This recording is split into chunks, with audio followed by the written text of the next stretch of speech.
Police data indicates that hundreds of women were killed in domestic violence between April 2020 and September 2022, while other research suggests that the rate of which women are killed by intimate partners is 5 times higher than the global average. With about 10,818 rape cases reported in the country in the first quarter of 2022 alone, and the names like Karabo Mokoena, Tshegofatso Pule, and Namhla Mtwa, and a lengthy list of other women, embodiments of the statistics, it is crystal clear that we have a GBV and femicide scourge in South Africa. What are the factors behind this? What does it mean for our society? And most importantly, what are we doing about it? My name is Tshepang Mogokong, and this is The Gender Space, the talk show where we unpack all things gender. And thank you for tuning in. It is said that we live in a country dubbed the rape capital of the world. Factors behind the GBV scourge in South Africa. That's the topic on today's edition of Gender Space. Remember to join in on the topic via our social media platforms. Ria Humanera on YouTube at Commission for Gender Equality. Le Twitter rona at CGE_ZA. Facebook at Commission for Gender Equality. Le mo Instagram rona magareshu at CGE Live. You can even send us an email on info@cge.org.za.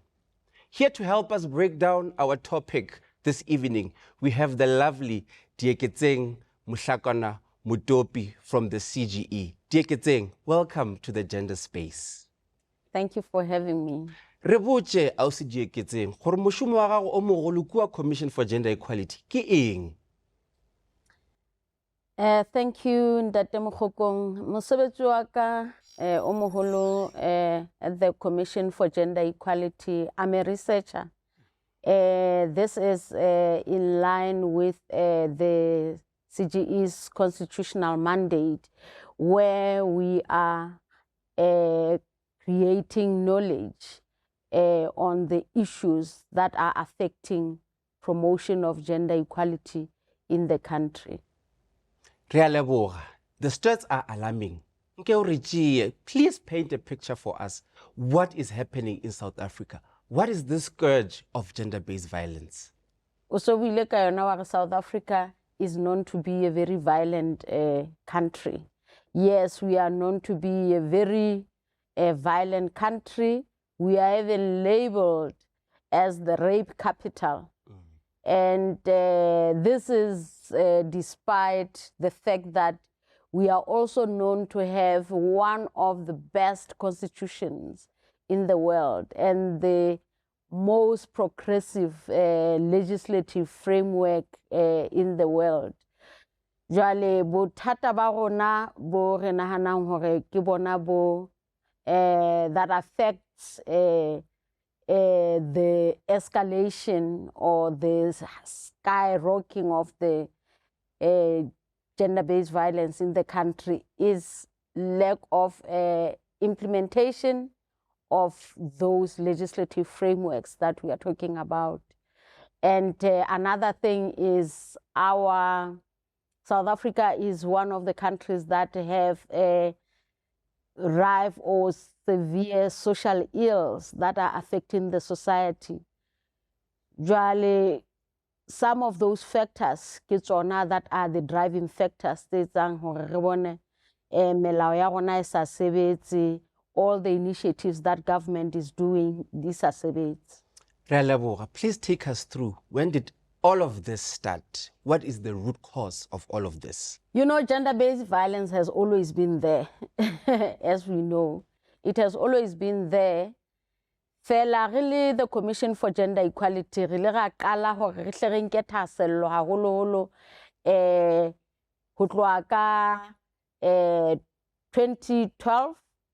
2012 for her, the first initiative of Kopanong Declaration, which is known as the 365 Days National Action Plan. It was developed in 2007, where everybody, multi-sectoral institutions, government, civil society, what can we do to fight the scourge of gender-based violence in the country? From that meeting, babe batla le what they called Kopanong Declaration, yona 365 Days National Action Plan. So ha National Action Plan ena e fihla e qeta dilemo tsa yona tse 5 its lifespan. Re Commission for Gender Equality, we decided hore ha re ke re etseng evaluation re bone hore na everybody a neng a fuwe responsibility into this plan, whether they managed to achieve what the plan intended. So that's where now our work started as the Commission for Gender Equality. O re botsa ka di-policy a o se di iketseng mara re nyako kwešiša botsebotse gore gender-based violence e causa keng? What are the causal factors of gender-based violence in South Africa? As I said, one of the key causal factors re tla re ke patriarchy. Ha ke tsebe gore na re tla re patriarchy na ke eng ka Sesotho. Fela patriarchy is an elephant in the room. It's just that huge cumbersome word that has got so many issues in it that are affecting transformation in the country. We know hore patriarchy ke yona that dictates the level of transformation or defines the activities that are promoting gender inequality in the country. So it is the huge elephant in the room that also is embroidered with what we call toxic forms of masculinities. So that is also in it, inally, the issues of violence, entitlement, asymmetrical level of relationship within the household. Another issue, social ills such as unemployment, dependency on the abusers, hunger, all the social ills that you know that we are faced with in the country. In addition to what we have already spoken about, that we are really a very violent country from the history of our past regime.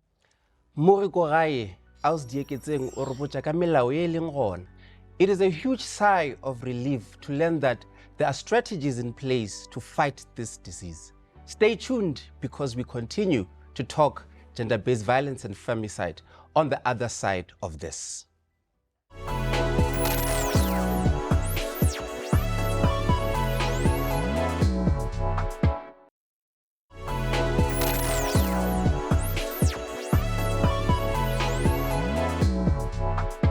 Baburi Korai, welcome back to the Gender Space, the show that highlights all things gender equality. My name is still Tshepang Mokgokong, and thank you so much for joining us. If you have any complaint related to gender injustices and gender inequality, o ka tla ko Commission ya Tekatekano ya Bong, o ka re founela ko nomorong ya rena ya mahala on 0800 00 7709. O ka tla wa tlisha tletlebo ya gago mo commissioning ya Tekatekano ya Bong. Today's dialogue is on the factors behind the gender-based violence and femicide scourge in South Africa. Before the break, we got into some of the major causes of this scourge. Because of the seriousness of this issue of gender-based violence, we have seen a lot of movements in South Africa. We've also seen the total shutdown movement, which gave birth to the National Strategic Plan. Can you please tell us more about that? Thank you, Ndate Mokgokong. Yes, one could say that the revolution started with the total shutdown, when all the South African women in their diversity decided that we are getting together, we are standing up, we are shutting down this country for gender-based violence and femicide to be made a national agenda or national priority. That's where we saw a total shutdown. We saw the summit, the first ever presidential summit in 2018.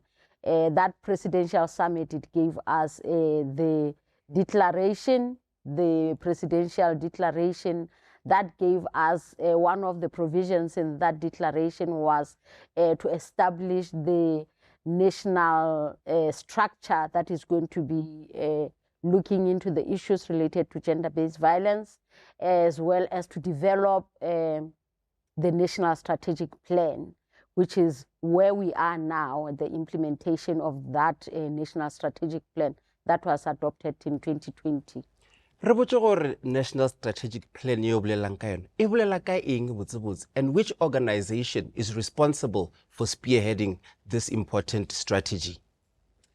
The National Strategic Plan is the one could say hore ke national policy, you can call it the blueprint if you want, that guides, that is made up of 6 pillars. Pillars tsena di thusa ka ho guide, di arola mesebetsi e tlamehang hore e etsuwe ke mafapha a fapaneng to fight the scourge of gender-based violence. Re na le ya pele e leng e buang ka accountability, re na le ya bobedi e buang ka prevention. Prevention always ke yona that is moving us from being a reactive country to being a proactive country that assists us to see and uproot the factors that lead to gender-based violence from the roots, which is the most important. Another most important one, not saying the other ones are not important, is the response one that is dealing with assisting, empowering the victims of GBV. Rebuch, our government is known for coining beautiful policies, but there seems to be a problem in terms of landing these policies into practice. What other strategies existed before the National Strategic Plan? We have had a number of strategies that never managed to be effective because of several challenges. One strategy that we just spoke about, the first one was that one, 365 days National Action Plan. The second one, the Integrated Program of Action that was coordinated by the Department of Social Development. The other one was, we also had processes that were undertaken by civil society organizations where they came up with their own driven shadow, what they called a shadow national strategic plan. But that unfolded into what we are having now, which is because they all contributed to building or to informing the current national strategic plan that we have, in addition to the consultative processes that were undertaken in constructing the strategic plan. CGE is an institution supporting democracy. What is the role of the Commission in all these processes of the National Strategic Plan? Thank you, Ndate. As I said, we, as the CGE, we have been monitoring the processes and activities that are geared towards looking into or fighting the scourge of gender-based violence from 2012. And every single year after 2012, we have been producing publications that are speaking to how government is doing in terms of implementing the existing strategies at the time until now. Right now, since the adoption of the current National Strategic Plan, we have been monitoring the implementation of the National Strategic Plan, which is still at its infancy, but we have seen a lot of improvement or a lot of activities since. Baburi Korai, please remember to be part of this discussion through our social media platforms. Resalona on YouTube at Commission for Gender Equality. Likua Twitter ya Humanera at CGE_ZA. Facebook, we are at Commission for Gender Equality. We are also on Instagram at CGE Live. You can also still email us at info@cge.org.za. Let us take a quick break.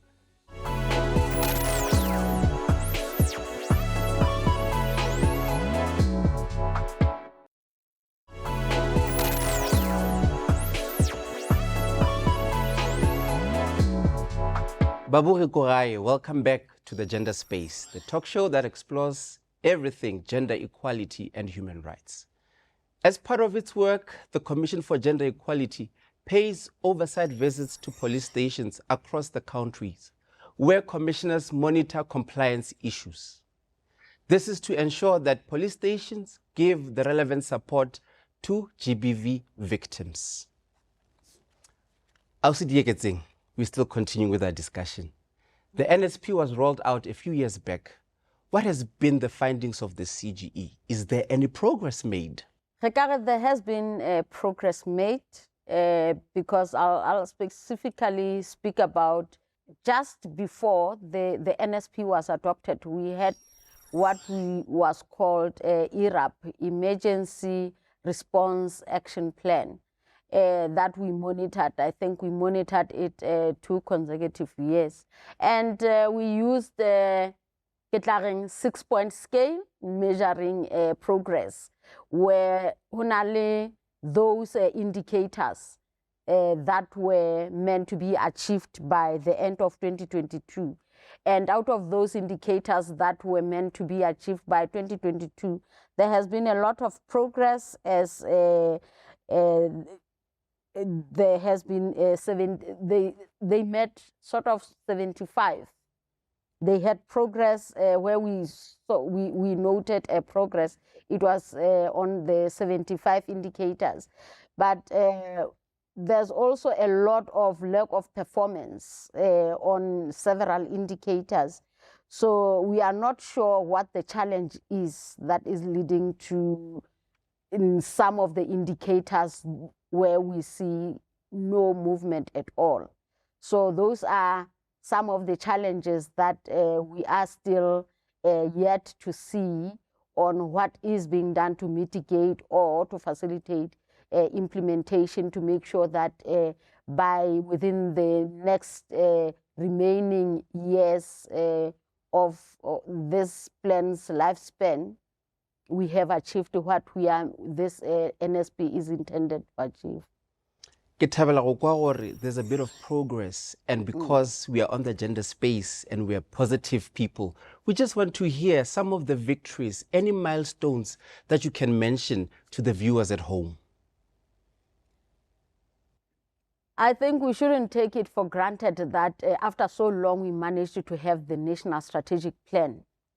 And that is the milestone. Another milestone that we have seen is the adoption or the amendment to the 3 GBV-related bills that were finalized and enacted. I think that was 2022, if not mistaken. I think also we should also not take it for granted that there has been a lot of activities or progress in terms of establishment of the National Council on Gender-Based Violence and Femicide. So I think we have to really applaud the country in achieving all those. milestones. What would CGE advise our government and the public at large to do? I think what we need to do as a country is to invest more on prevention, to also invest more on research on how to deconstruct the notion of patriarchy, because without deconstructing patriarchy, ha re no bona tswelopele ho hang, hoba ke yona e hatelletseng e etsang hore re ske ra bona this equality that we are aspiring to see as the Commission for Gender Equality. So another thing is to ensure that there's capacity building on the relevant departments that deal with gender-based violence directly, haholo our SAPS officials that are the entry point, they are the criminal justice system. And other than that, we also hope to see resource allocation to this plan, because without resources, we are not going to see the implementation of this plan. One of our challenge, we have all these beautiful frameworks, yes, but we lack implementation. So without resources, then we are not going to see implementation. So it's resource allocation, implementation, and implementation. I just want to know, Ausi Dieketsing, what would be the role of civil society in the National Strategic Plan? Then the initiative of drafting the National Strategic Plan, it's a collective initiative of both government equally, both government and civil society organization. It's a multi-sectoral initiative. So civil society is at play. They are equal partners. We have co-chairs within the proposed national structure that we are talking about.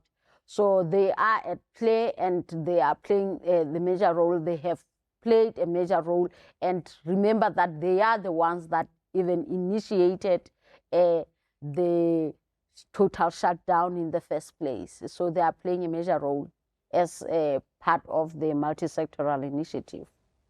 Ausi Dieketsing, re leboga information goba tshedimošo e le re fileng yona le kgono. Please share your parting shots with the communities at home. Within our communities, we know what the driving factors are.